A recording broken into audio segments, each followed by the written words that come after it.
Ce grand diable d'homme, Serge Hanin, seigneur des 400 coups du sort, connaît le vide des éloges. Il préférerait sans doute que nous trinquions à l'indépendance du monde, à la vraie vie, quoi. Le rebelle, Hanin, oui, assurément. Il peut passer des nuits à travailler ou à se livrer à toutes sortes d'excès. Mais s'il témoigne de la révolte, c'est pour mieux faire éclater tout ce qui est tendresse et idéal. Hanin est un imagier de notre monde.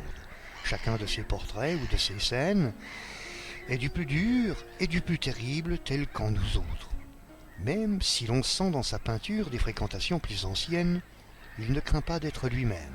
On le reconnaît à l'emportement dans ses couleurs, au bouillonnement des formes, une sorte d'exaltation qui hausse des accords des plus heurtés. Il y a chez Hanin un sentiment terrien dans un corps à corps avec la matière qui met l'homme à nu et qui lui rend sa vraie valeur. Le monde d'aujourd'hui oblige à coller des étiquettes sur tout et sur tout le monde. Si vous aviez à vous définir, dans quelle catégorie vous classeriez-vous? Je me classerais d'une façon pas en marge, mais disons en tant que spectateur d'une société qui est en train de se liquéfier. C'est-à-dire Le sens des valeurs se perd, le sens de notre universalité se perd, notre sens de notre culture se perd, enfin beaucoup de choses se perdent et on rentre dans une période d'oubli de ce que nous avons été.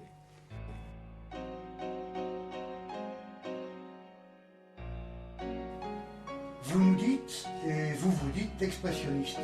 Est-ce que parce que Serge Hanin a été dans sa jeunesse assez perturbé, voire torturé pour avoir autant d'état d'âme à crier sur ses toiles? Je suis un expressionniste tout simplement parce que notre société m'y est mis engagée. On est dans un monde qui ne dit pas qui il est, qui ne s'exprime pas comme il voudrait, c'est tout.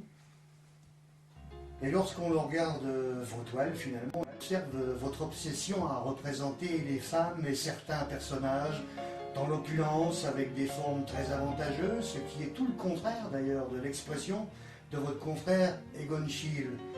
Est-ce là une façon de critiquer la société de consommation actuelle? Oui, complètement, parce que la société de consommation masque la réalité des choses. Tout le monde aspire à une seule chose, manger.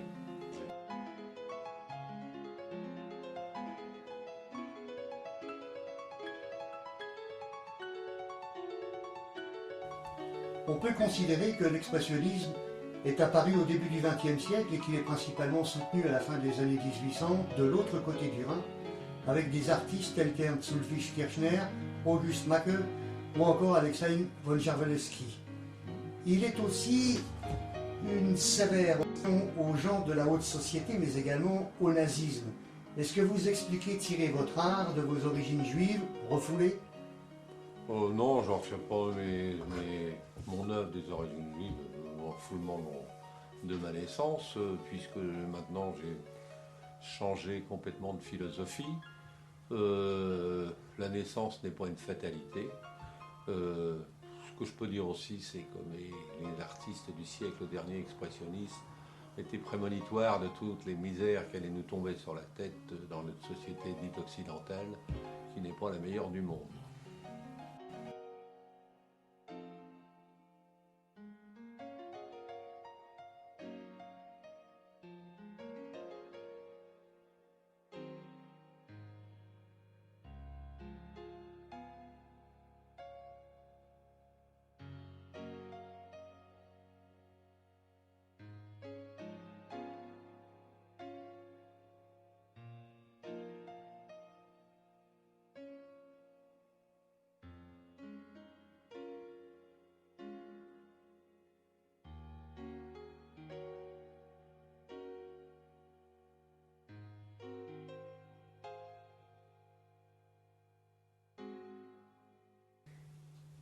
D'après vous, Serge Hanin, est-ce que l'on est artiste expressionniste parce que la vie est une torture ou est-ce parce que l'on est NAIT expressionniste parce qu'on a été torturé? Je dirais, dès sa conception, à savoir, pour être plus clair, on n'a pas été désiré dans ce bas monde. Comment je pourrais dire le secret de sa naissance, ça, c'est une perception qu'on peut éprouver. La réalité, je ne la connais pas. Et une chose est sûre, c'est que de toute façon, la vie nous guide et les rencontres que l'on fait et la vie que l'on peut avoir fait qu'on se révolte ou on ne se révolte pas contre une certaine société qui n'est pas toujours acceptable, qui se porte juge et censeur un peu trop facilement et qui juge les gens définitivement très rapidement.